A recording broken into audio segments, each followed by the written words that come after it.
احمد اللہ حمد الشاکرین وصلی علی نبی الامی وآلہ الطاہرین وصحابہ المہدیین اما بعد فاعوذ باللہ من الشیطان الرجیم بسم اللہ الرحمن الرحیم رب اشرح لی صدری ویسر لی امری واحلل عقدۃ من لسانی یفقہوا قولی قال اللہ تعالی فی الکلام المجید وبرہان الرشید محمد الرسول اللہ وقال اللہ تعالی فی شان حبیبہ مخبرا وآمرا ان اللہ وملائکتہ یصلون علی النبی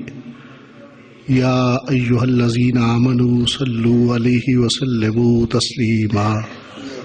الصلاۃ والسلام علیک سیدی یا رسول اللہ وعلی آلک وصحابک سیدی یا حبیب اللہ الصلاۃ والسلام علیک سیدی یا نبی اللہ وعلی آلک وصحابک سیدی یا خیر خلق اللہ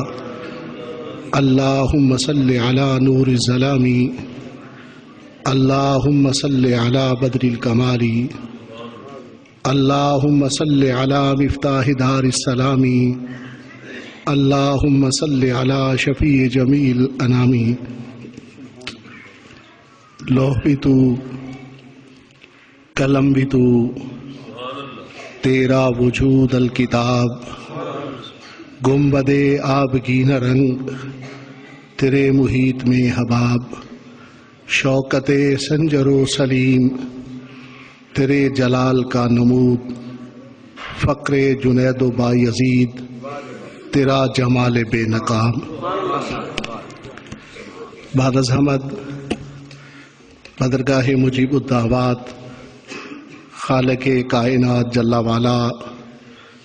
و درود بحضور سرور کائنات فخر موجودات نور مجسم شفیع معظم رحمت دو عالم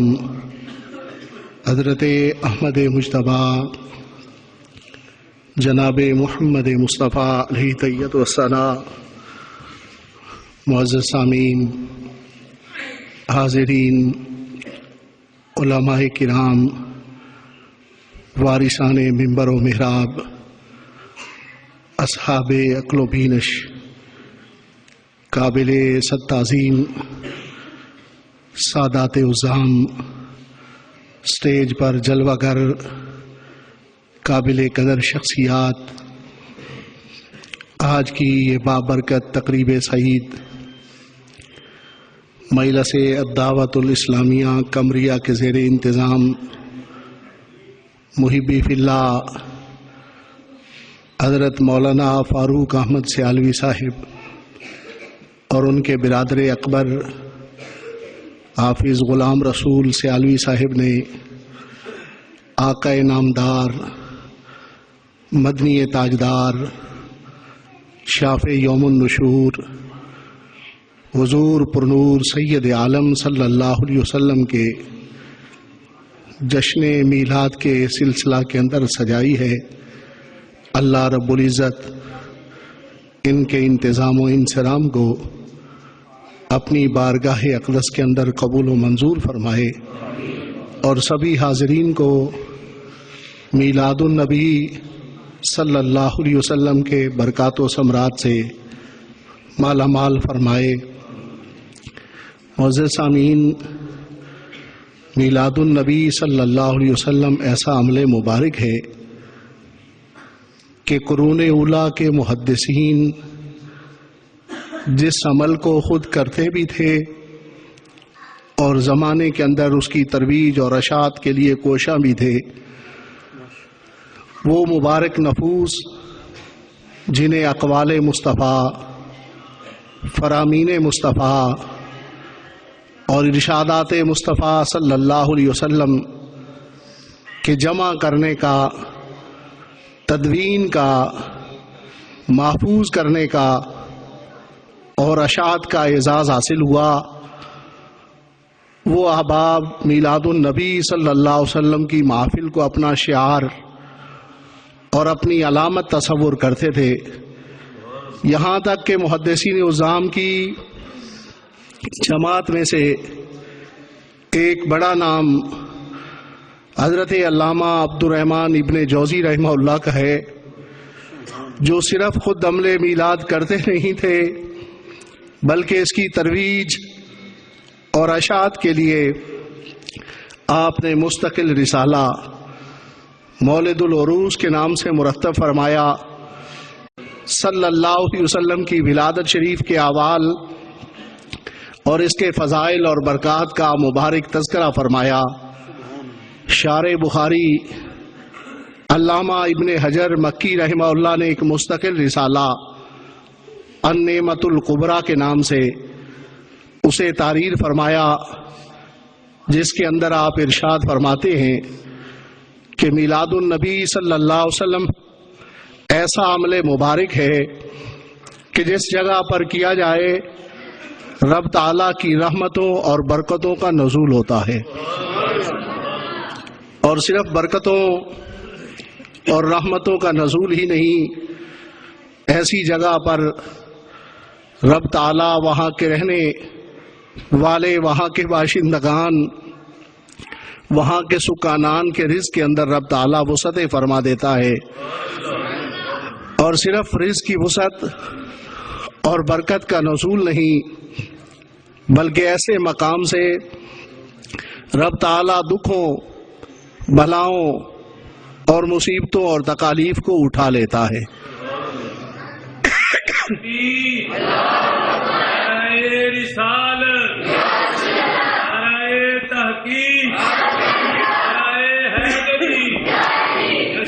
میلاد مصطفیٰ آپ دادا پیر سید نوید الحسن شاہ صاحب۔ محفل میلاد النبی صلی اللہ علیہ وسلم کی برکات سے مستفید ہونے والوں، مجھ سے قبل محبی فی اللہ علامہ قاری صغیر حسین جلالی صاحب میلاد النبی صلی اللہ علیہ وسلم کی شرعی حیثیت سے بڑی مفصل گفتگو فرما چکے ہیں۔ حاضرین، میلاد النبی صلی اللہ علیہ وسلم ایسا عمل مبارک ہے کہ حضرت حافظ الحدیث علامہ جلال الدین سیوطی رحمہ اللہ، آپ بھی امت محمدیہ کے عظیم محدث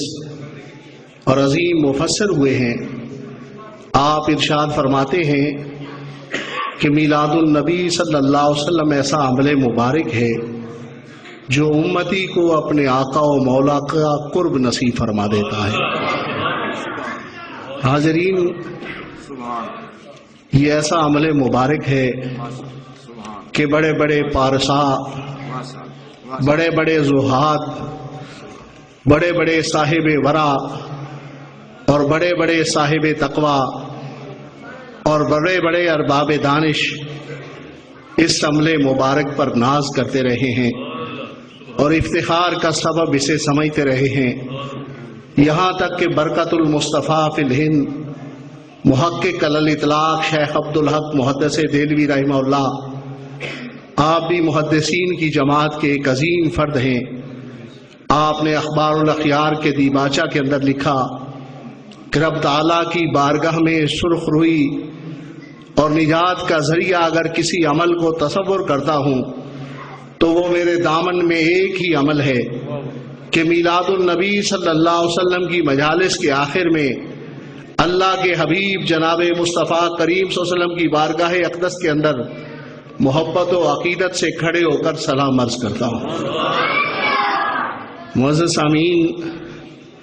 شیخ عبدالحق محدث دہلوی رحمہ اللہ کی وہ شخصیت مبارکہ ہے کہ اگر بر صغیر کی سرزمین پر کوئی آدمی اس بات کا ادعا کرے کہ میں علم حدیث پڑھتا رہا ہوں، علم حدیث جانتا ہوں، علم حدیث پر مجھے مہارت حاصل ہے، تو وہ حضرت شیخ محدث حق عبدالحق محدث دہلوی رحمہ اللہ کا شاگرد اور تلمیذ ہے۔ اگرچہ اس کا تعلق علماء بریلی سے ہو یا دارالعلوم دیوبند کا فاضل ہو، جامعہ ملیہ دلی کا پڑھا ہوا ہو یا علی گڑھ یونیورسٹی کا فاضل ہو، دارالعلوم سہارنپور سے اس نے تعلیم حاصل کی ہو، یا علماء خیر آباد کا شاگرد ہو، یا ندوۃ العلماء سے علم و دانش حاصل کی ہو، کسی طبقہ فکر کا تلمیذ ہے، کسی ادارے سے پڑھا ہے، کسی طبقہ سے اس کا تعلق ہے، اگر علم حدیث جانتا ہے تو وہ شاہ عبدالحق محدث دہلوی رحمہ اللہ کا شاگرد ہے۔ آپ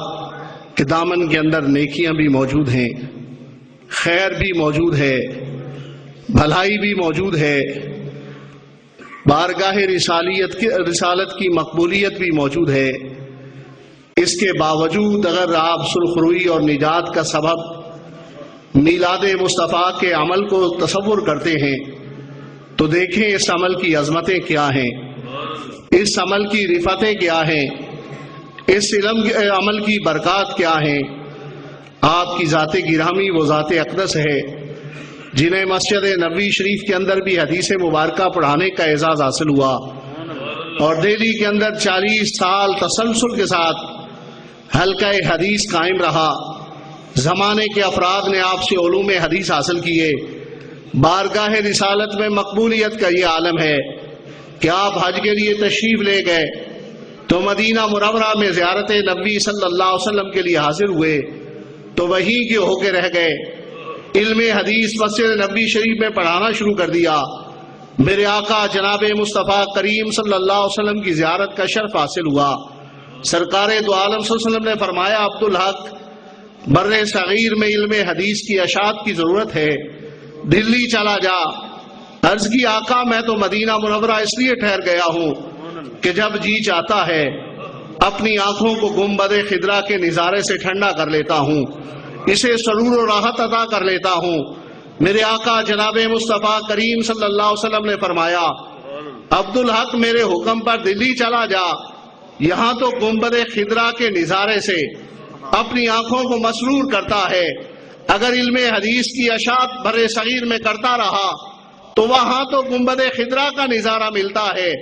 دلی میں تجھے گنبد خضرا کا مکین اپنی زیارت سے مشرف کرواتا رہے گا۔ نعرہ تکبیر، نعرہ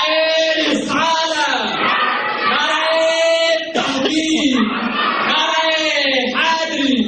امہ اہل سنت۔ معزز سامعین، آج کی اس محفل میلاد النبی صلی اللہ علیہ وسلم کے اندر اس کی عظمت و برکات کے حوالہ سے شاید اس سے بڑی بات نہ کہہ سکوں۔ سید المفسرین عبر الامہ جناب سیدنا عبداللہ بن عباس رضی اللہ تعالیٰ عنہما فرماتے ہیں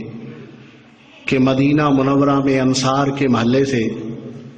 میرے آقا جناب مصطفیٰ کریم صلی اللہ علیہ وسلم کا گزر اقدس ہوا۔ ایک انصاری نے اپنے گھر میں اہل و عیال کو جمع کیا ہوا تھا اور ولادت شریف کے اعمال کا تذکرہ کر رہا تھا۔ میرے آقا جناب مصطفیٰ کریم صلی اللہ علیہ وسلم نے پوچھا،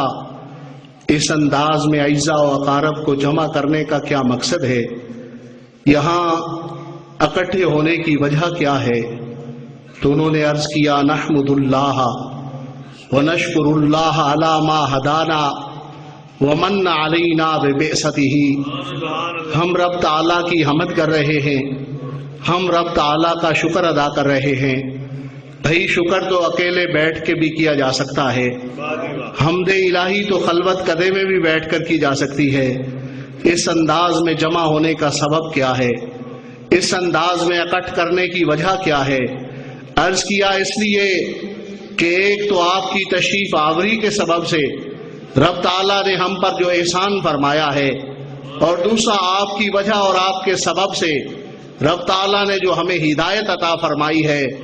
اس کے شکرانے کی محفل ہم سجا کے رب تعالیٰ کی بارگاہ میں حمد اور شکرانے کا انداز اختیار کر کے بیٹھے ہیں۔ معزز سامعین، میں یہ عرض کرنا چاہوں گا کہ ہم نے اپنے اساتذہ حدیث سے جو پڑھا وہ فرماتے ہیں کہ مصطفیٰ کریم صلی اللہ علیہ وسلم کا فرمان اقدس ہو تو اسے حدیث قولی سے تعبیر کیا جاتا ہے، اگر مصطفیٰ کریم صلی اللہ علیہ وسلم کا عمل مبارک ہو تو اسے حدیث فعلی سے تعبیر کیا جاتا ہے، اور اگر کوئی عمل مبارک صحابہ کرام رضوان اللہ علیہ مجمعین آپ کے سامنے کریں اور سرکار دو عالم صلی اللہ علیہ وسلم اسے پسند فرمائیں تو اسے حدیث تقریری سے تعبیر کیا جاتا ہے۔ حاضرین، اس حدیث تقریری کے اندر جب صحابہ کرام رضوان اللہ علیہ مجمعین نے محفل میلاد النبی صلی اللہ علیہ وسلم سجا رکھی تھی اور میرے آقا جناب مصطفیٰ کریم صلی اللہ علیہ وسلم کا وہاں گزر مبارک بھی ہوا، آپ کی بارگاہ میں اکٹھ اور محفل کا سبب بھی بیان کیا گیا، تو میرے آقا جناب مصطفیٰ کریم صلی اللہ علیہ وسلم نے اس عمل کرنے کو ناپسند نہیں فرمایا،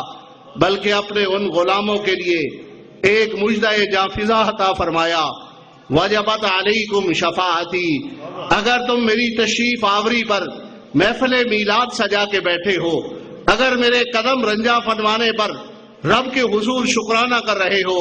اگر میری ولادت مسعود کے سبب رب تعالیٰ کی حمد الہی کی محفل سجا کے بیٹھے ہو، وجبت علیکم شفاعتی، تو تم پر میری شفاعت واجب ہو گئی ہے۔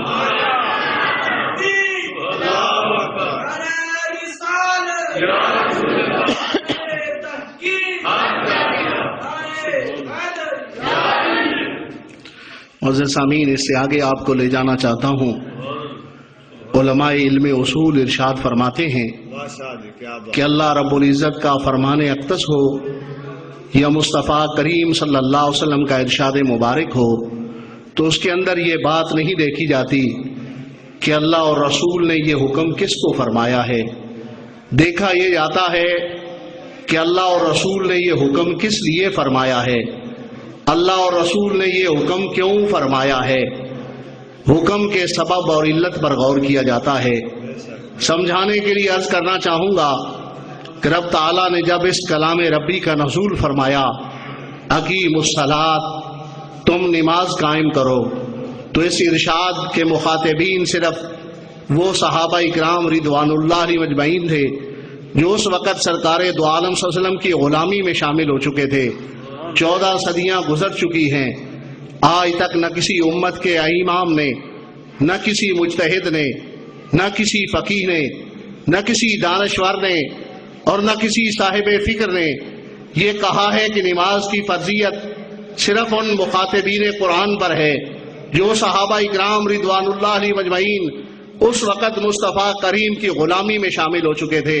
بلکہ سب اس حکم ربی کے اندر سبب کو تلاش کرتے ہیں، علت کو تلاش کرتے ہیں کہ صحابہ اکرام کو نماز کی فرضیت کا حکم کیوں ہوا، اس لیے کہ وہ مومن تھے، اس لیے کہ وہ عاقل و بالغ تھے،